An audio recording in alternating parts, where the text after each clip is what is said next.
This is a story of quiet mornings and peaceful nights, of simple tasks and profound thoughts, of a keeper who finds that the greatest adventures are not in distant lands, but in the steady turning of a light, the slow dance of clouds across the sky, and the eternal conversation between shore and sea. May these chapters bring you the same calm certainty that our keeper finds each night, that the shore is safe, the light is true, and peace is always within reach.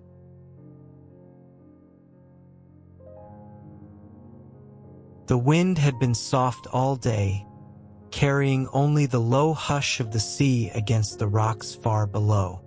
I stood at the top of the spiral stairs inside the lighthouse, one hand resting on the cool iron rail, and looked out through the glass of the lantern room. The year was 1847. The coast was wild and empty for miles in every direction. No village lights, no roads, only the long curve of the shore and the endless dark water. My name is Thomas Ashworth, and I have been the keeper of this lighthouse for 7 years.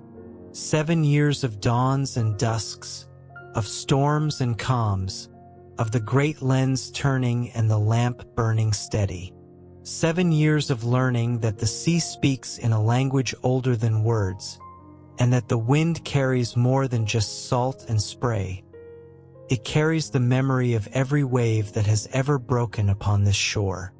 The cottage at the base of the tower was small but sufficient. A single room served as kitchen, sitting room, and bedroom, with a narrow bed tucked into one corner and a sturdy wooden table against the wall. The floor was stone, worn smooth by generations of keepers who had walked these same boards before me. A small stove provided warmth and cooked meals. Shelves lined one wall, filled with books and journals and the few possessions that had accompanied me to this solitary post. I rose before the sun, as I had every morning for 7 years. The darkness was absolute, thick as velvet, broken only by the faint gray glow that began to seep through the cottage windows. The air was cold, carrying the dampness of the sea. I pulled on my woolen coat, the wool coarse and familiar against my skin, and laced my boots with practiced fingers. The lantern sat on the table, its glass clean, its reservoir filled. I struck a match, the brief flare illuminating the room, and lit the wick. The flame caught and grew, casting warm light across the stone walls. The stairs rose before me, a spiral of iron and stone that wound upward through the tower's heart. I had climbed these stairs 10,000 times or more, and my feet knew every step, every slight unevenness, every place where the iron railing had worn smooth from countless hands. The lantern swung gently at my side, casting dancing shadows on the curved walls. Each step echoed softly, a sound that had become as familiar as my own breathing. The lantern room awaited me at the top.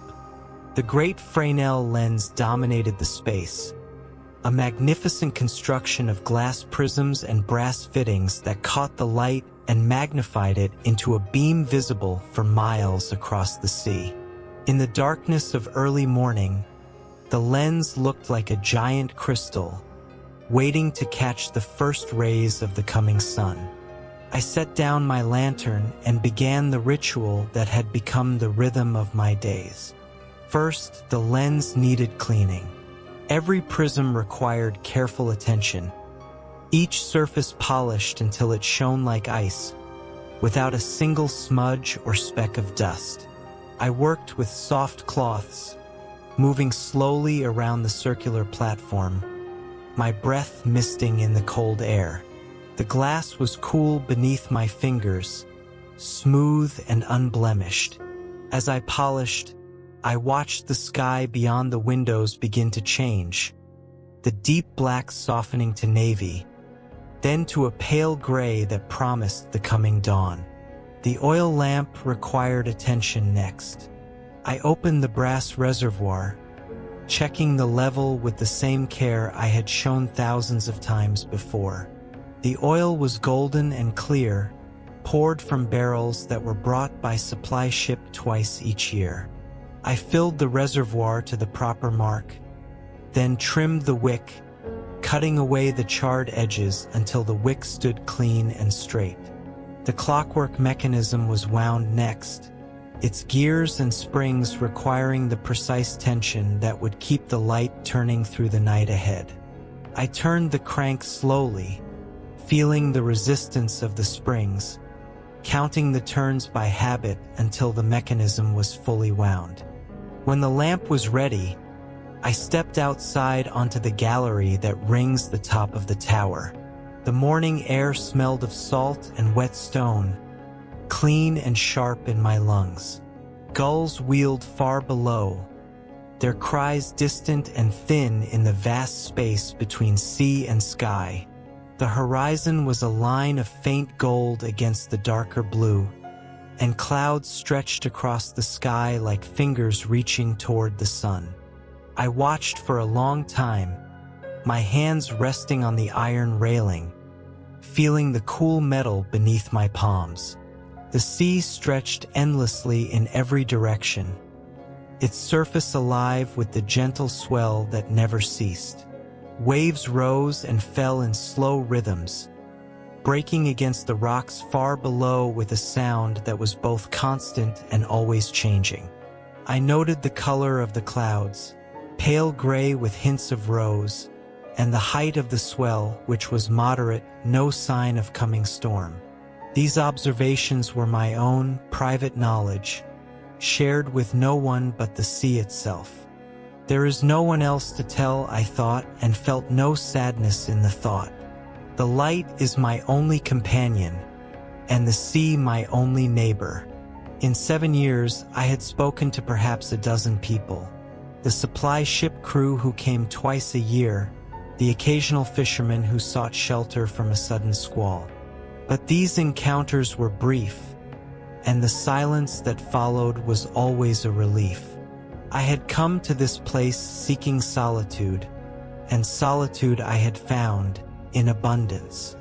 The sun rose slowly, painting the sky in shades of gold and rose and lavender. I watched from the gallery, the cold wind touching my face, my breath misting in the air.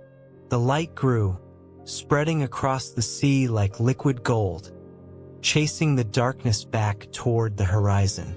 Far below, the rocks emerged from shadow, their surfaces wet with spray, their shapes ancient and unchanging. The gulls circled and called, beginning their day's hunt for fish among the waves. I descended to the cottage and prepared breakfast. The stove was already warm, the fire banked from the night before. I added kindling and coal, watching the flames catch and grow. The small kettle was filled with water from the rain barrel and set to heat. I cut thick slices from the loaf of bread that had been baked 2 days before, and while the water heated, I opened a small jar of preserves that had come on the last supply ship. The breakfast was simple but satisfying. Bread with preserves, tea with a splash of milk, and the quiet morning light streaming through the cottage windows.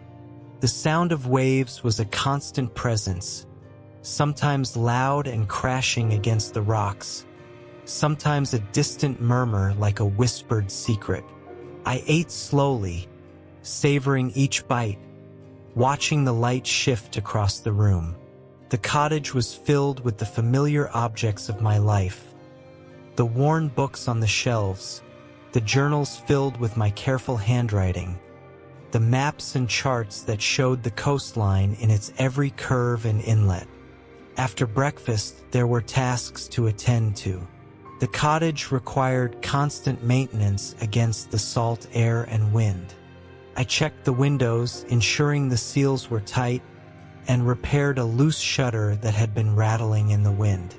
The wood was weathered, its paint faded to a soft gray, but it was sound and sturdy.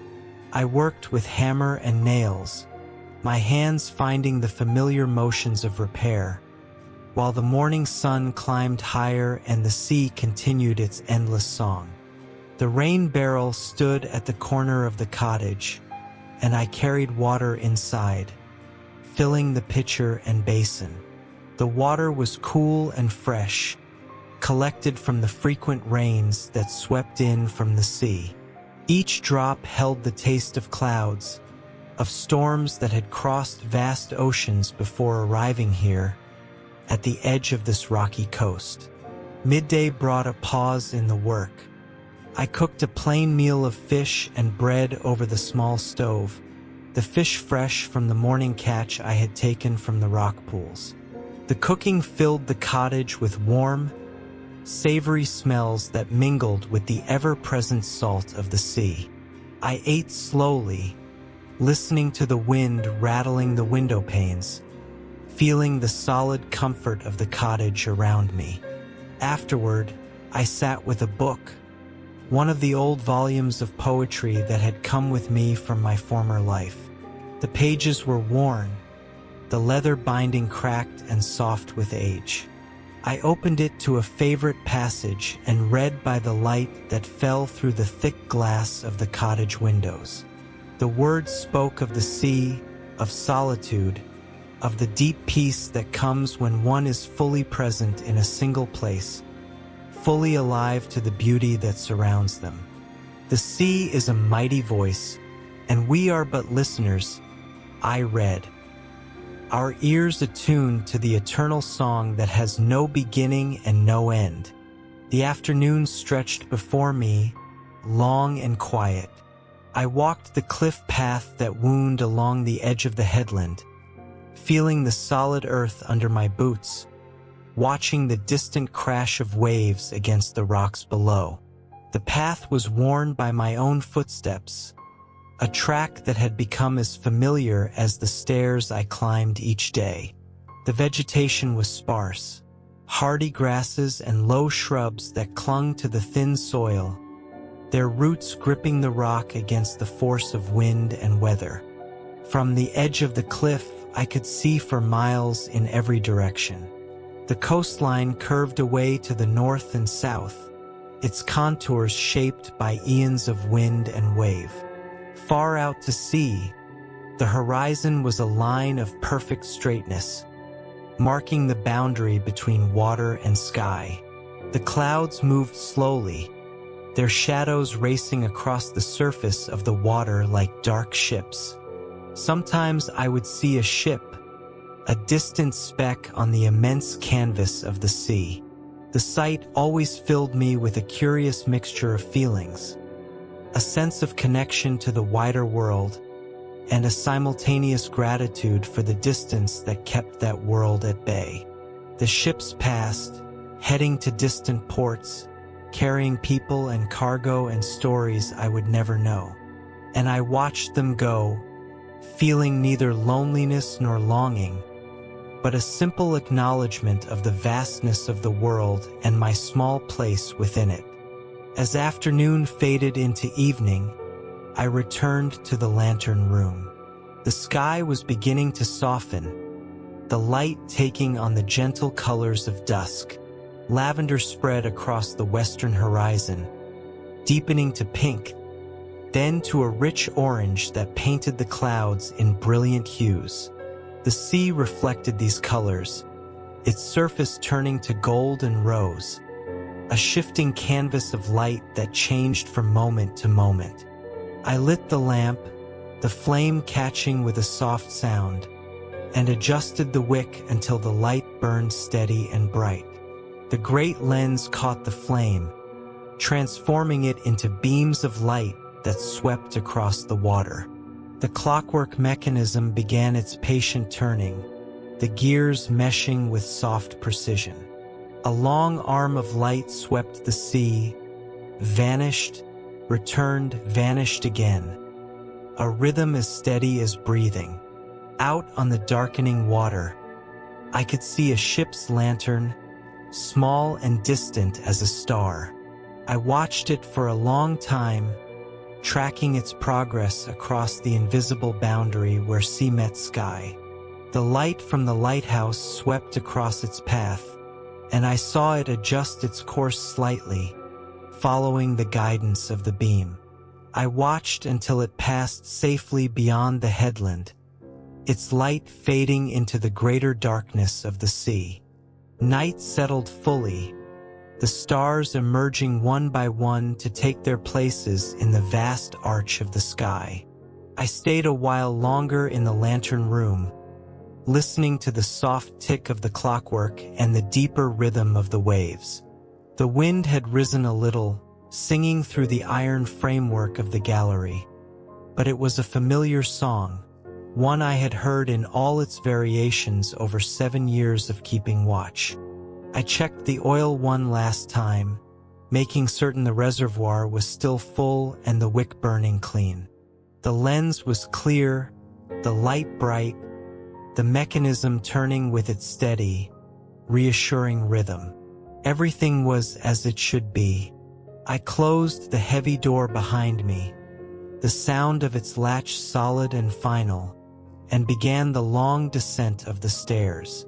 Each step echoed gently in the stairwell, a soft accompaniment to the distant sound of waves. The lantern I carried cast dancing shadows on the curved walls, making the iron railings gleam with reflected light. Down I went through the narrow passage, past the small storage rooms where oil and supplies were kept, until finally I reached the cottage door. I stepped inside and banked the fire, covering the coals with ash to keep them warm through the night. Then I sat for a few quiet minutes by the window, looking out at the darkness where the sea lay. I couldn't see the waves, but I could hear them, their endless conversation with the rocks. The beam of the lighthouse moved across the ceiling in slow arcs, a constant presence that I had come to depend upon like a heartbeat. When sleep finally called, I rose from the chair, extinguished the candle, and lay down in the narrow bed. The mattress was firm, the blankets heavy and warm. Outside, the sea continued its endless conversation with the rocks. Inside, the only sound was the faint, distant turning of the light high above. I closed my eyes. The beam kept its watch, moving across the cottage ceiling in steady, silent arcs. The night was long and peaceful. The light never failed, and slowly, gently, I drifted into rest, held by the steady rhythm of wind and wave and the quiet certainty that the shore was safe until morning. Morning came slowly, as it always did, the darkness softening to gray, then to the pale gold of dawn. I woke to the sound of waves, that constant presence that had become as natural as my own breath. The cottage was cold, but the fire had held its warmth through the night, and I stoked it back to life with practiced ease. The day stretched before me, empty and full at the same time. There were tasks to complete, the lens needed cleaning, the oil levels to check, the clockwork to wind. But beyond these necessary rituals, there was simply the long, quiet span of hours, each one a gift of solitude and peace. I climbed the stairs to the lantern room, my footsteps echoing in the narrow space. The lens was cool and clean from the previous day's polishing, but a fine film of salt had settled on its surface during the night.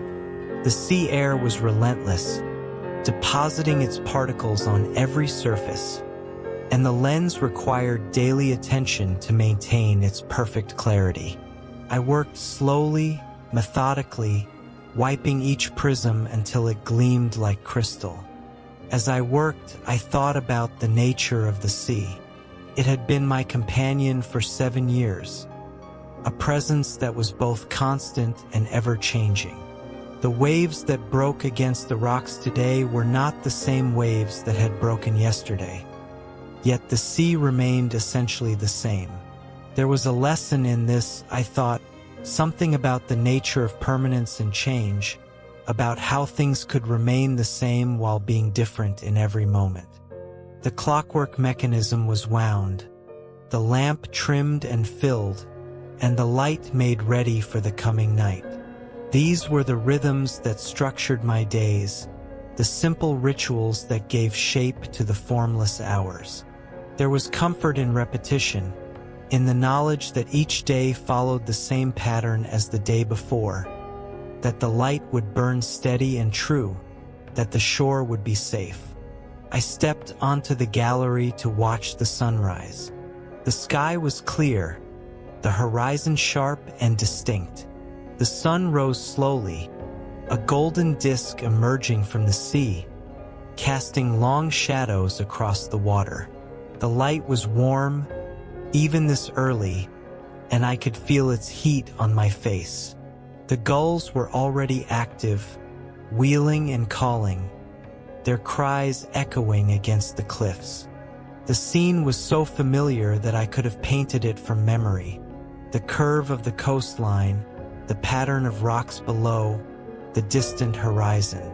And yet each morning it seemed new, as if I were seeing it for the first time.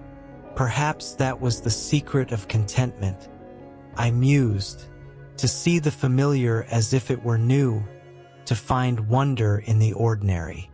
I descended to the cottage and prepared breakfast. The bread was nearly gone, and I made note to bake a fresh loaf before the day was through.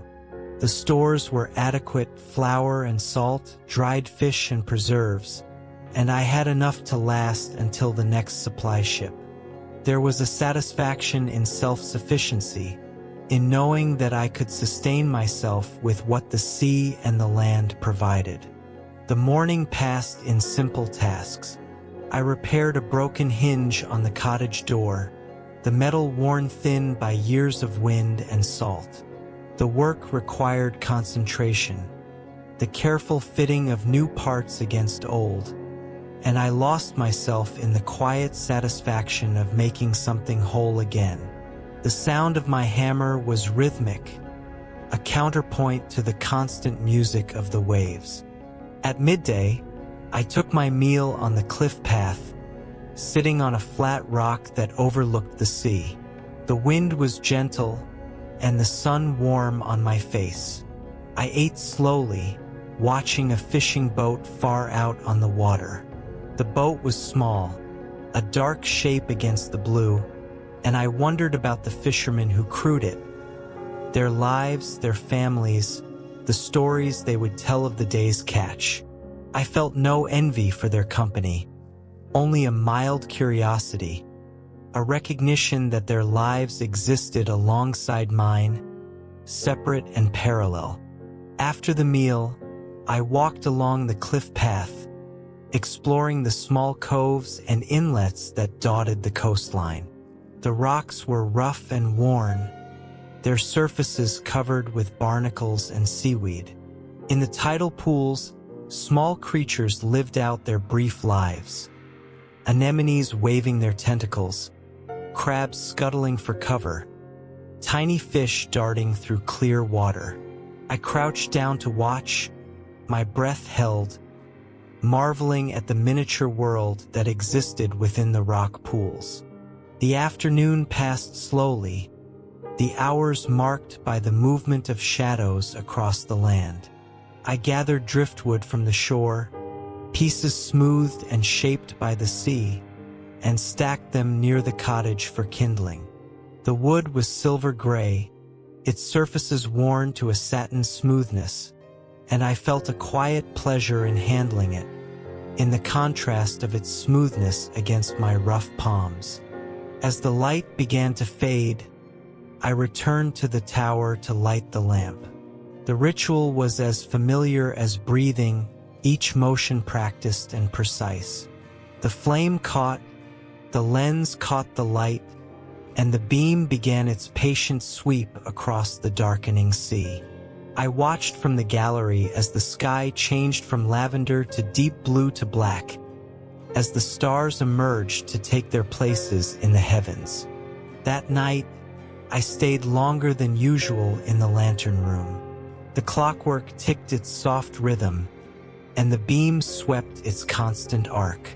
Far below, the waves continued their conversation with the rocks, a sound that had become as essential to me as the beating of my own heart.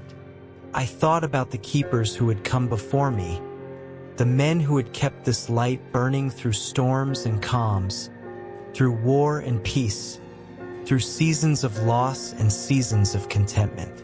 They had climbed these same stairs, polished this same lens, watched this same sea. Their hands had worn the same grooves in the iron railing. Their feet had worn the same hollows in the stone steps. I felt connected to them across the years, part of a chain of solitude and duty that stretched back through the generations. The night was quiet, the wind low, the sea calm. I checked the oil and the mechanism one last time, then made my way down the long spiral of stairs.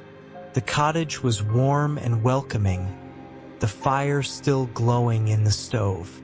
I sat by the window for a while, watching the beam of the lighthouse sweep across the darkness, a constant presence in the vast silence of the night. When I finally lay down to sleep, the sound of the sea was my lullaby. The waves rose and fell, their rhythm as steady as my own breath. The beam of light moved across the ceiling, a silent guardian that never slept. And I, the keeper of this light, drifted into dreams that were filled with the colors of the sea and the song of the wind. The storm arrived in the night, a sudden fury of wind and rain that shook the cottage to its foundations. I woke to the sound of waves crashing against the rocks, louder than I had ever heard them, a thunderous roar that seemed to shake the very earth. The wind howled around the cottage, rattling the windows, seeking entry through every crack and crevice. I rose quickly, pulling on my coat and boots, and made my way to the tower. The stairs were slick with moisture that had seeped through the stone, and I climbed with care, one hand on the iron railing, my lantern swinging wildly in the wind. The light in the lantern room was still burning, but it had grown dim, the oil disturbed by the storm's violence. The lantern room was a maelstrom of sound and motion. The wind screamed through the gaps in the framework, rattling the glass panels and threatening to extinguish the flame.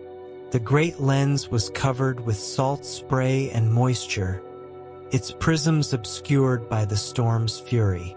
The mechanism that turned the light was straining, its steady tick disrupted by the violent motion of the tower. I worked quickly, my hands moving with the practiced efficiency that came from years of experience. I wiped the lens clean, adjusted the wick to its proper height, and checked the oil levels. The storm was fierce, but I had seen worse. I had weathered hurricanes and gales, tempests that had tested the tower's strength and my own. This was just another storm, another challenge to be met and overcome. The wind howled its anger, but I was calm. There is a strange peace in the heart of a storm, a stillness that exists at the center of the chaos. I felt it then, a calm certainty that the light would hold, that the tower would stand, that the shore would be safe. My hands knew what to do, and I let them work, my mind quiet and focused. The night passed in a blur of wind and rain, of checking and rechecking, of constant vigilance. I did not sleep. There was no time for sleep when the storm demanded all my attention.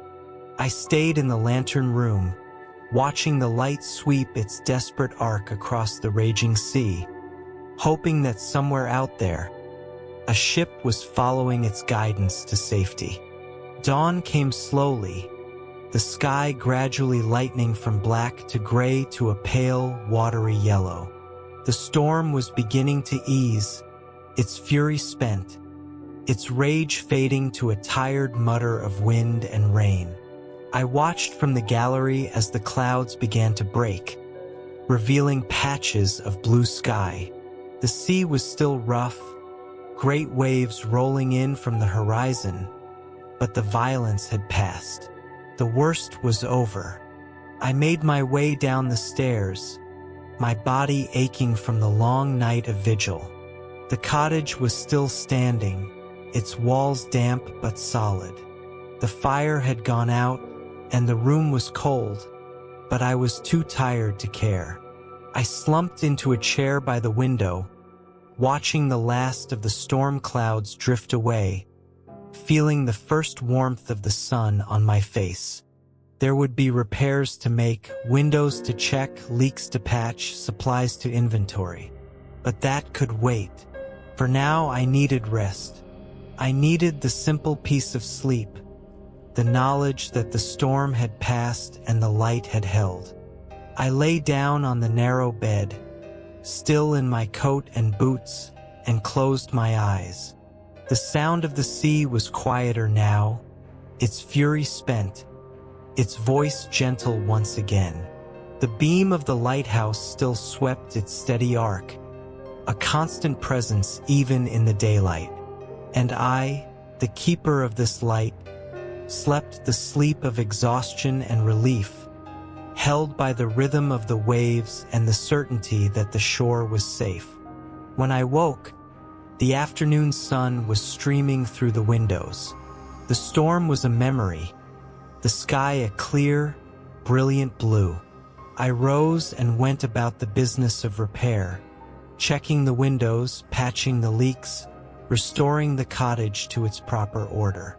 The work was familiar, grounding, a return to the rhythms of ordinary life. The sea was calm again, its surface sparkling in the afternoon light. I walked the cliff path, feeling the solid earth beneath my feet, breathing the fresh, clean air. The storm had passed, leaving behind a world that was washed and renewed, the rocks clean of their accumulated salt, the air clear and crisp. The tower had survived, as it always survived. The lens was clean, the clockwork wound, the light ready for the coming night. I climbed to the lantern room and looked out over the sea, noting the height of the swell, the color of the clouds, the signs of the next weather to come. These observations were my own private knowledge, shared with no one but the sea itself. That evening, as I lit the lamp and watched the beam begin its steady sweep, I thought about the nature of storms. They came and went, fierce and sudden, but they always passed.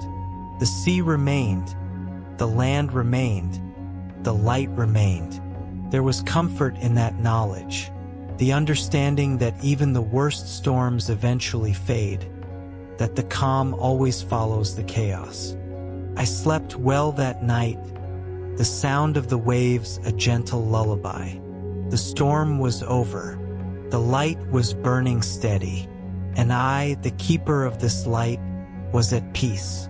There are times when the silence is so deep that you can hear the earth breathing. I have experienced such times often in my years at the lighthouse. Moments when the wind is still, the waves are low, and the world seems to hold its breath. These are the moments I treasure most.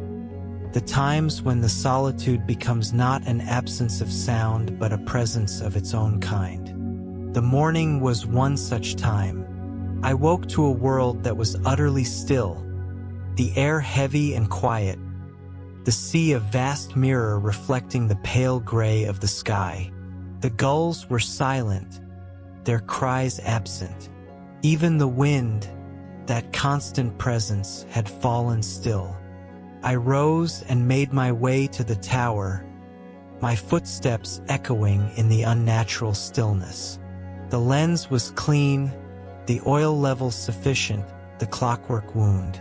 The tasks of the day were complete before the sun had fully risen, and I found myself with a gift of free time, a stretch of hours that lay before me like an empty canvas.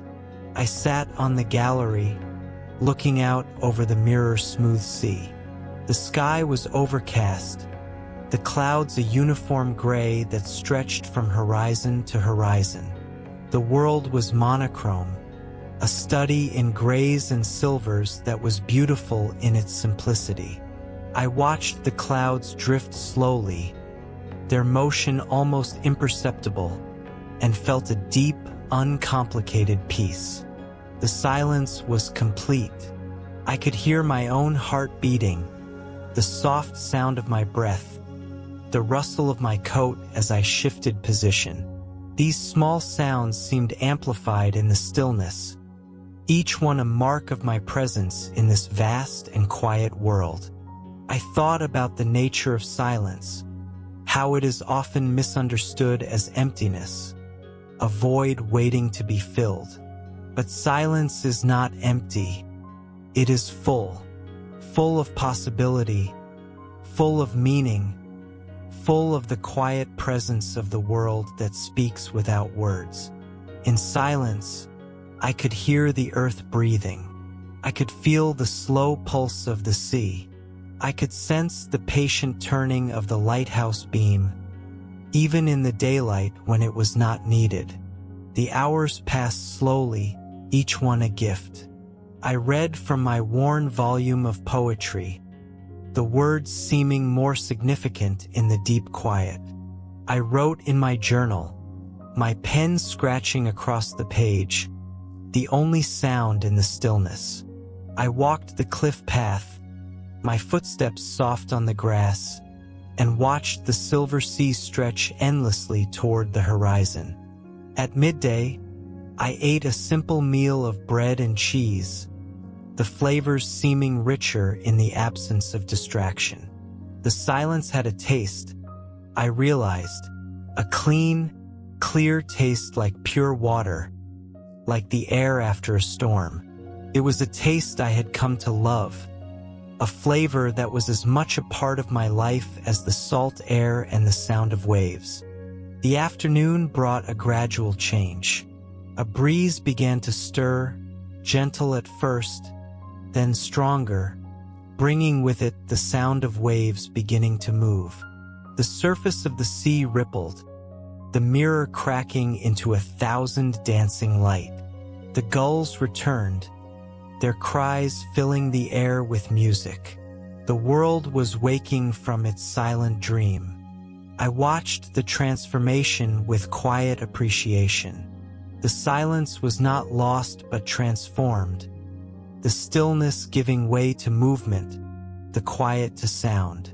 There was beauty in both states, I realized. The silence was a gift, but so was the return of sound. Both were necessary parts of the rhythm of existence. That evening, the wind had risen to a gentle breeze, and the waves were whispering their familiar song against the rocks. I lit the lamp and watched its beams sweep across the water, a steady presence in the gathering dusk. The world was alive with sound and motion, and I was part of it, a single note in the great symphony of existence. I stayed in the lantern room longer than usual, watching the night settle over the sea. The stars were emerging, one by one, taking their places in the vast canopy of the sky.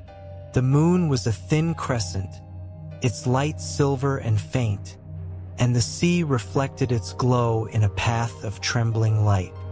The silence of the morning had been a gift, a moment of pure, unbroken peace. But the evening had its own beauty, its own gift of sound and motion. Both were precious, both were essential. And I, the keeper of this light, was grateful for both. There are times when the silence is so deep that you can hear the earth breathing. I have experienced such times often in my years at the Lighthouse. Moments when the wind is still, the waves are low, and the world seems to hold its breath. These are the moments I treasure most. The times when the solitude becomes not an absence of sound but a presence of its own kind. The morning was one such time. I woke to a world that was utterly still, the air heavy and quiet, the sea a vast mirror reflecting the pale gray of the sky. The gulls were silent, their cries absent.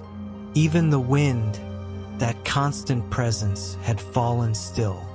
I rose and made my way to the tower, my footsteps echoing in the unnatural stillness. The lens was clean, the oil level sufficient, the clockwork wound. The tasks of the day were complete before the sun had fully risen, and I found myself with a gift of free time, a stretch of hours that lay before me like an empty canvas. I sat on the gallery, looking out over the mirror-smooth sea. The sky was overcast, the clouds a uniform gray that stretched from horizon to horizon. The world was monochrome, a study in grays and silvers that was beautiful in its simplicity.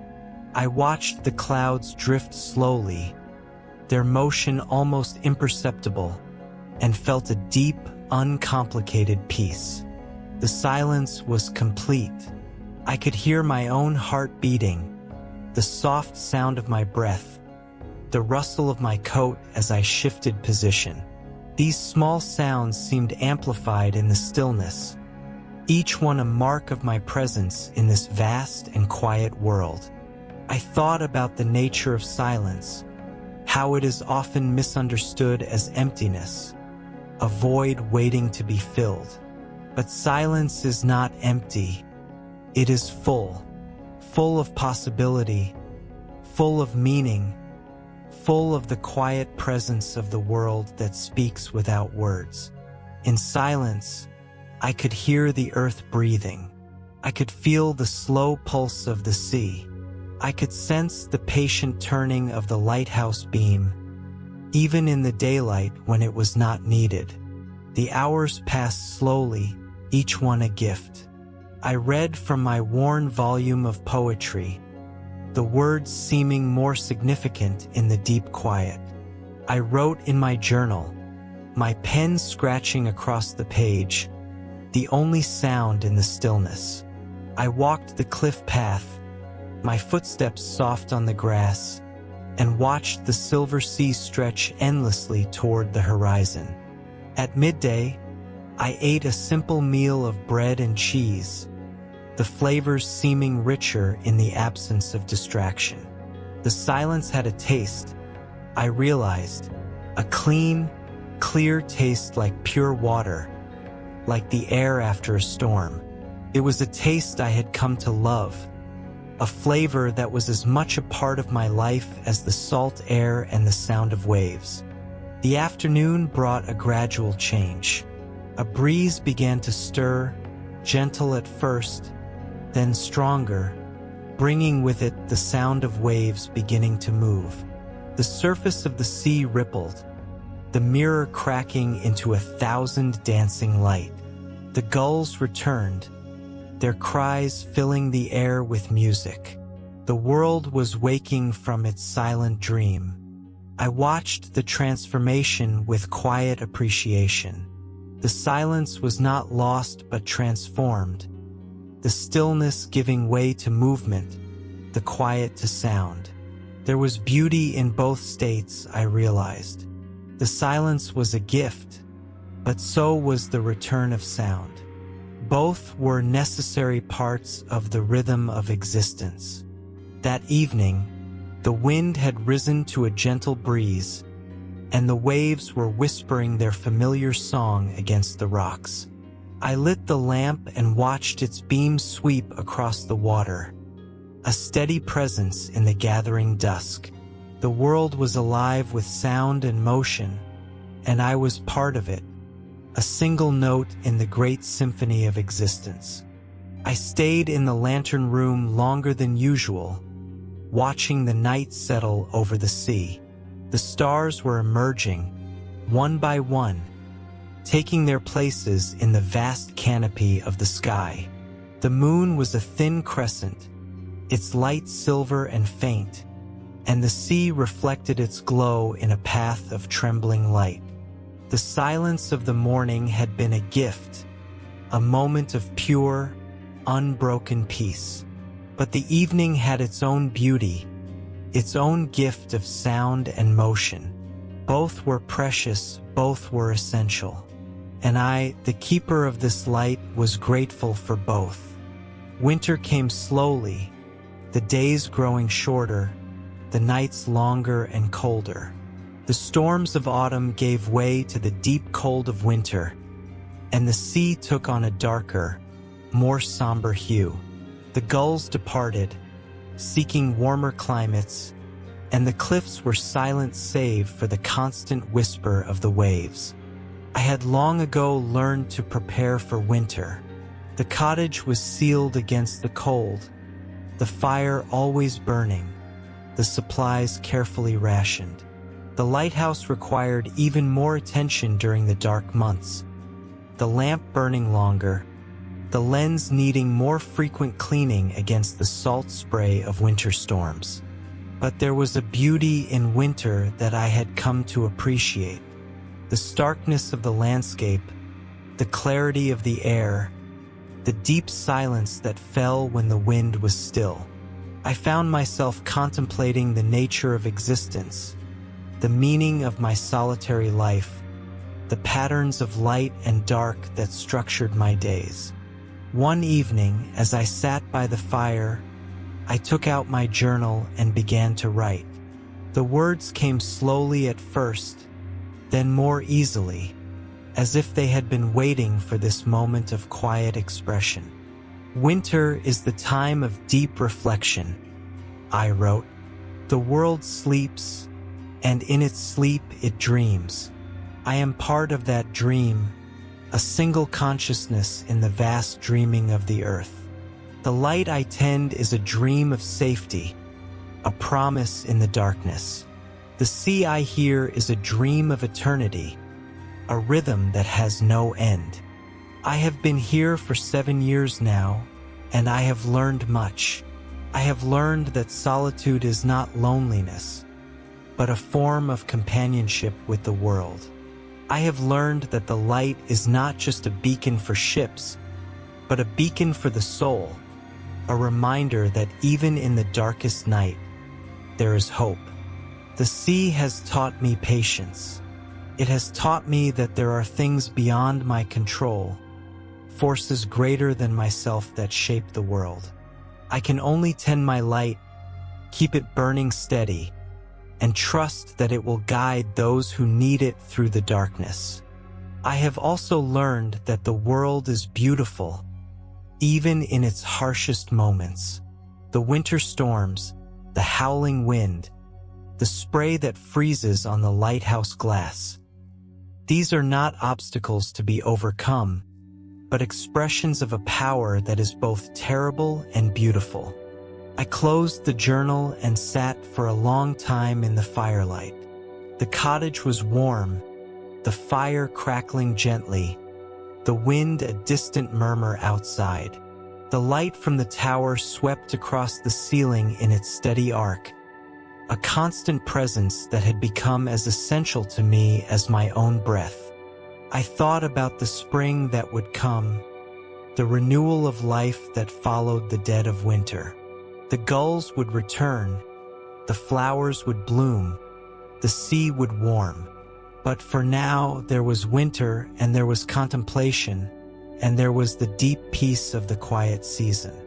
The weeks passed slowly, each day a meditation on the nature of existence. I rose each morning, tended the light, and spent the long hours in reading, writing, and quiet reflection. The world outside my window was stark and beautiful, and I felt a deep connection to the rhythms of the earth. One night, a particularly fierce storm swept across the coast. The wind howled, The waves crashed. The tower shook on its foundations. I stayed in the lantern room throughout the night, watching the light hold steady against the fury of the elements.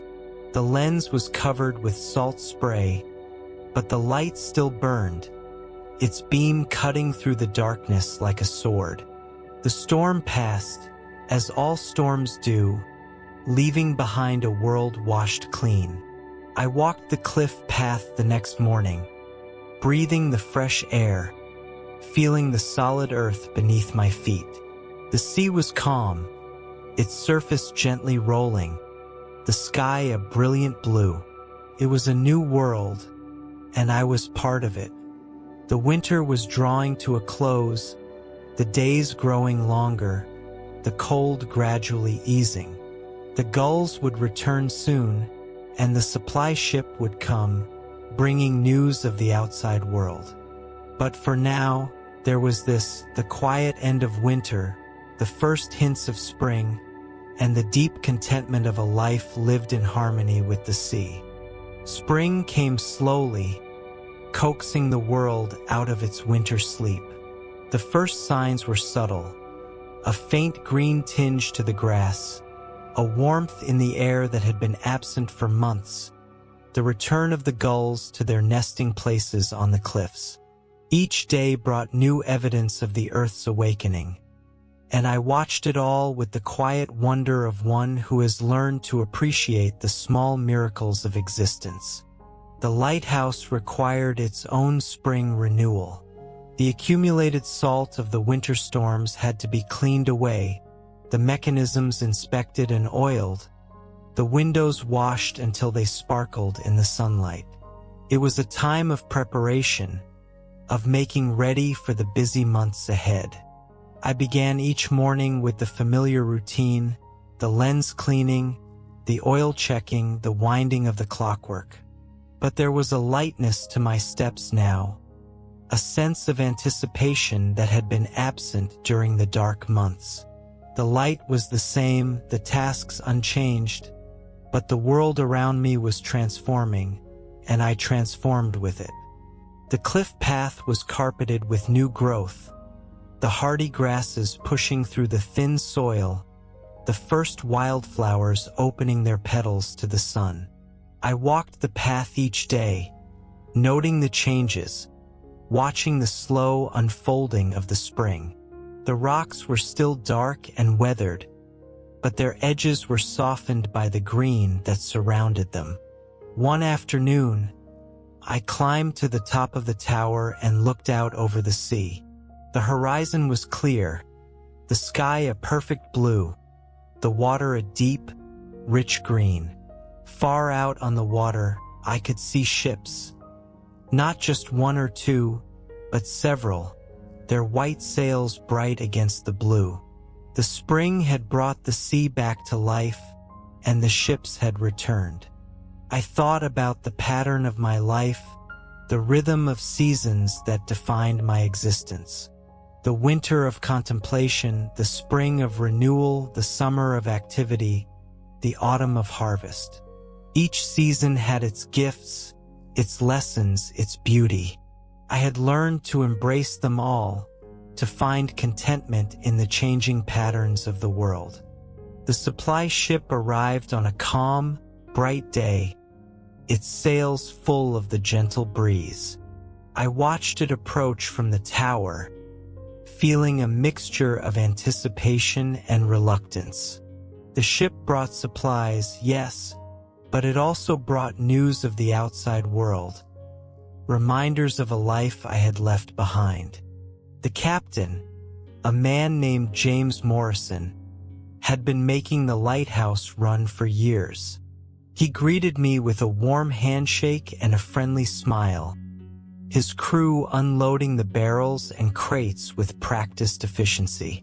We shared a meal in the cottage, and he told me the news of the world, the political changes, the wars and treaties, the births and deaths of the famous.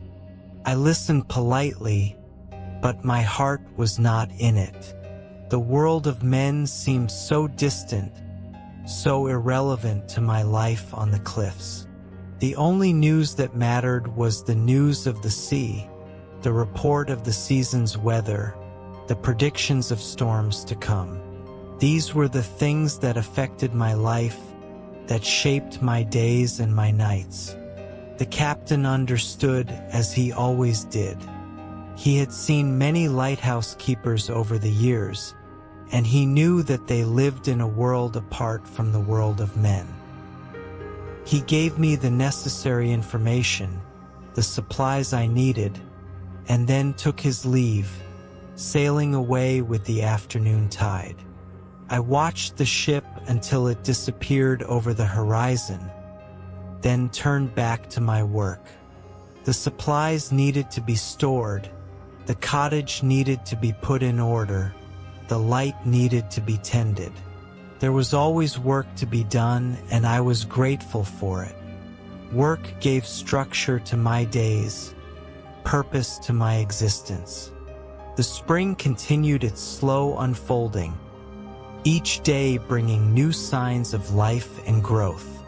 The gulls nested on the cliffs, their cries a constant music. The wildflowers spread across the headland, a carpet of color that changed from week to week. The sea grew warmer, its color changing from the deep green of winter to the bright blue of summer. I was content. The season of renewal had brought renewal to my spirit as well, a sense of hope and possibility that had been dormant during the long winter months. I felt a connection to the world around me, a sense of being part of something larger than myself. The lighthouse, the sea, the cliffs. These were not just my surroundings. They were part of me, and I was part of them. Summer arrived with a burst of warmth and light that seemed to fill every corner of the world. The days were long, the sun setting late and rising early, leaving only a few hours of true darkness in between. The sea sparkled in the sunlight, its surface a dance of brilliant light that was almost blinding to behold. I had grown accustomed to the rhythms of the seasons, but summer was always special. The world seemed more alive, more vibrant, more full of possibility. The light required less attention, the nights being short and the weather generally fair. I found myself with more time for the things I loved: reading, writing, exploring the coastline. One morning, I made the decision to explore the headland beyond the lighthouse. I had walked the familiar paths many times, but there were areas I had never fully explored, coves and inlets that were hidden from the usual routes. I packed a simple meal, filled my water flask, and set out before the sun had fully risen. The path wound along the cliff's edge, sometimes descending into small valleys, sometimes climbing to high lookouts. The vegetation was lush and green, the wildflowers in full bloom. I walked slowly, taking in the beauty around me, feeling the warmth of the sun on my face. I came to a cove I had never seen before, a small pocket of beach surrounded by towering cliffs. The water was clear and calm, the sand soft and golden. I sat on a large rock at the water's edge and watched the gentle waves lap against the shore. This place was a secret, I realized, a hidden treasure that had been waiting for me to discover it. The thought filled me with a quiet joy, a sense that the world still held surprises, even for one who thought he knew it well. I spent the afternoon there, reading and writing, swimming in the cool water, basking in the sun. The hours passed unnoticed, and when the shadows began to lengthen, I reluctantly made my way back along the cliff path. The lighthouse was a welcome sight, its familiar form rising against the evening sky. I climbed the tower and lit the lamp, watching the beam begin its steady sweep across the darkening sea. The summer nights were short, but the light still needed to burn, a constant presence in the changing world. Summer brought other visitors as well. Fishermen began to work the waters near the shore, their boats dotting the horizon like small, dark shapes. Sometimes they would anchor in the cove below the lighthouse, and I would walk down to greet them, sharing news and trading fish for supplies. I found that I enjoyed these brief encounters. The fishermen were a rough and hardy lot, their lives as tied to the sea as my own. They understood the language of the waves, the reading of the clouds, the signs of coming weather. We spoke the same language even if our lives followed different paths. One evening, a group of fishermen invited me to join them for a meal on the beach. I accepted, feeling a sense of connection that I had not experienced in a long time. We sat around a driftwood fire, roasting fresh fish and sharing stories of the sea. The night was warm, the stars bright, the fire casting dancing shadows on the rocks. As the evening wore on, I found myself thinking about the nature of community. I had been so long alone that I had forgotten the simple pleasure of sharing a meal with others, of laughing at a shared joke, of feeling the warmth of human companionship. These fishermen were not my friends, not in the way that word is usually understood, but they were my neighbors, fellow inhabitants of this wild and beautiful coast. When they finally departed, sailing off into the darkness with the tide, I felt a pang of loss, but the feeling was quickly replaced by a quiet sense of contentment. The encounter had been a gift, a reminder that I was not entirely alone in the world. There were others who understood, who shared my love of the sea, who appreciated the wild and lonely beauty of the coast. The summer continued, each day a gift of light and warmth. The lighthouse stood its constant watch, the sea sang its endless song, and I, the keeper of this light, found myself in a state of perfect peace. Autumn came with a subtle shift in the light, the colors of the world deepening to gold and amber. The air grew cooler, carrying the first hints of the winter to come. The days shortened, the nights lengthened, and the rhythm of the lighthouse became more important, its beams sweeping through the lengthening darkness with renewed purpose. It was a time of harvest, both literal and metaphorical. I gathered the last of the wild herbs that grew on the headland, storing them for the winter months. I mended and repaired, making ready for the cold season ahead. The lighthouse was inspected thoroughly, every crack and crevice sealed against the winter storms. I found myself reflecting on the past months, on all that had passed since the spring.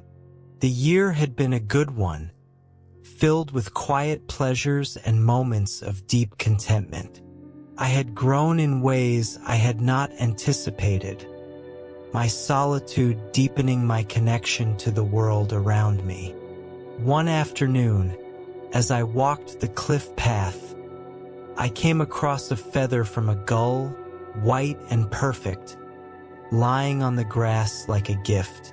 I picked it up, running my fingers over its smooth surface, and felt a sudden sense of gratitude. This life, this simple existence was enough. It was more than enough. It was everything I could have asked for. The autumn storms began in earnest, sweeping in from the sea with their wind and rain. I was grateful for the work I had done in preparation, for the security of the cottage and the steadfastness of the tower. The storms were fiercer now, the winds howling through the iron framework, the waves crashing against the rocks with renewed fury. But I was not afraid. I had weathered many storms, and I knew that the lighthouse had weathered many more. The light would hold, the tower would stand, the shore would be safe. These were not just hopes, they were certainties, built from years of experience and countless nights of vigil.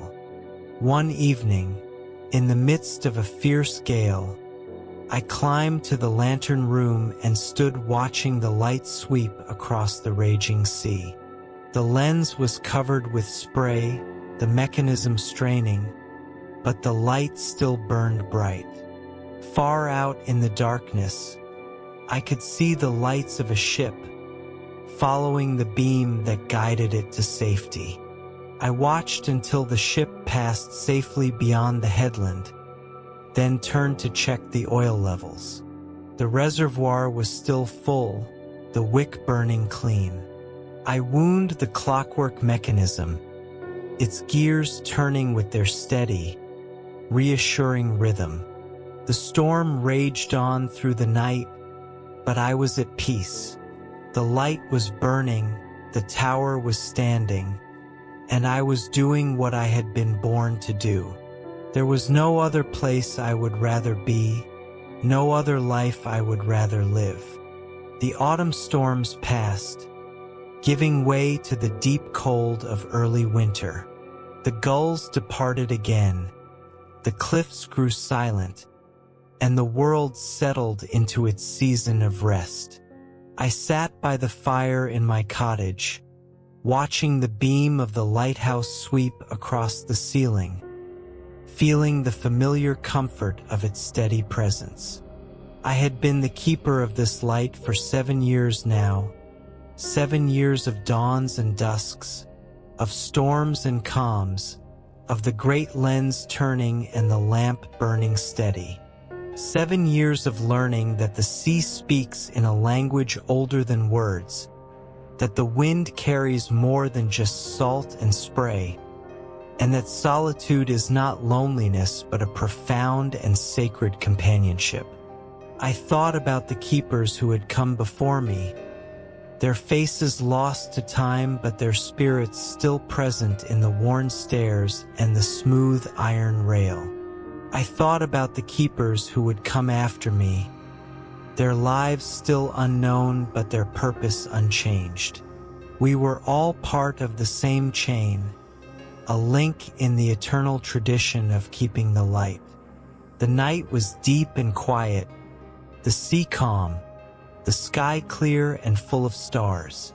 I climbed to the lantern room one last time, wanting to see the world from this vantage point, to feel the wind on my face, to hear the distant whisper of the waves. I looked out over the dark water, out across the miles of empty sea, and felt a deep and abiding peace. This was my home, my life, my purpose. The light would keep burning, the tower would keep standing, and I would keep tending this small corner of the world. In the distance, I could see a ship's lantern, small and faint as a star. It was moving slowly, carefully, following the beam of the lighthouse toward the safety of the shore.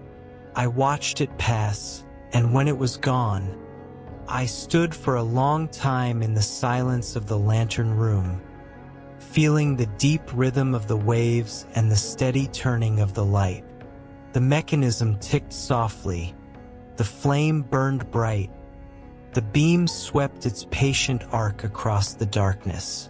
I checked the oil one last time, made certain the lens was clear, and then closed the heavy door behind me and began the long descent of the stairs. Each step echoed gently in the stairwell, a soft accompaniment to the distant sound of waves.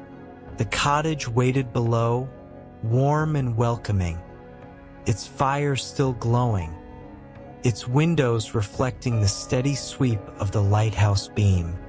I stepped inside, banked the fire, and sat by the window for a few quiet minutes. The beam of the lighthouse moved across the ceiling in slow arcs, a constant, reassuring presence. Outside, the sea continued its endless conversation with the rocks. Inside, the only sound was the faint, distant turning of the light high above. When sleep finally called, I rose, extinguished the candle, and lay down in the narrow bed. The mattress was firm, the blankets heavy and warm. Outside, the sea continued its endless conversation with the rocks. Inside, the only sound was the faint, distant turning of the light high above. I closed my eyes. The beam kept its watch, moving across the cottage ceiling in steady, silent arcs. The night was long and peaceful. The light never failed. And slowly, gently, I drifted into rest, held by the steady rhythm of wind and wave and the quiet certainty that the shore was safe until morning. The light would continue to burn long after I was gone. The tower would stand, the lens would turn, and the ships would find their way home. I was just one keeper in a long line of keepers, one soul in the vast web of existence. But I had kept my light faithfully, tended it with care, and passed it on to the next generation. And that, I realized, was enough. That was everything. A single light in the darkness, burning bright and steady. A promise of safety in the vast night. I had held that light, tended it, loved it. And in return, it had filled my life with purpose and peace. The beam swept across the ceiling, constant and unwavering. The sea whispered its eternal song. And I, the keeper of this light, slept the deep and peaceful sleep of one who has found his place in the universe. The dawn came softly, painting the sky in shades of rose and gold. I woke to the familiar sound of the sea, the steady rhythm of the waves against the rocks far below. The lighthouse beam was still sweeping its arc, though the sun would soon make it unnecessary. I rose and dressed, feeling the familiar comfort of my woolen coat and worn boots. The cottage was warm, the fire still glowing in the stove. I prepared a simple breakfast and ate it slowly, watching the light grow stronger outside the window. When I had finished, I climbed the stairs to the lantern room. The lens was clean, the lamp still burning, the mechanism still turning. I checked the oil, trimmed the wick, and made certain everything was in order. Then I stepped out onto the gallery to watch the sunrise. The sea stretched endlessly before me, its surface alive with the colors of the new day. The gulls were beginning to stir, their cries distant and thin. The world was waking, and I was part of it. I stood for a long time, feeling the wind on my face, listening to the music of the waves. The light was still burning behind me, a constant presence even in the daylight.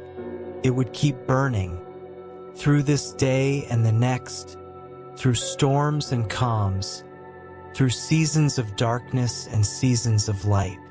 I was the keeper of this light, and I was content. The sea was my companion, the wind my music, the light my purpose. And there, on that wild and rocky coast, I had found the peace that I had been seeking all my life.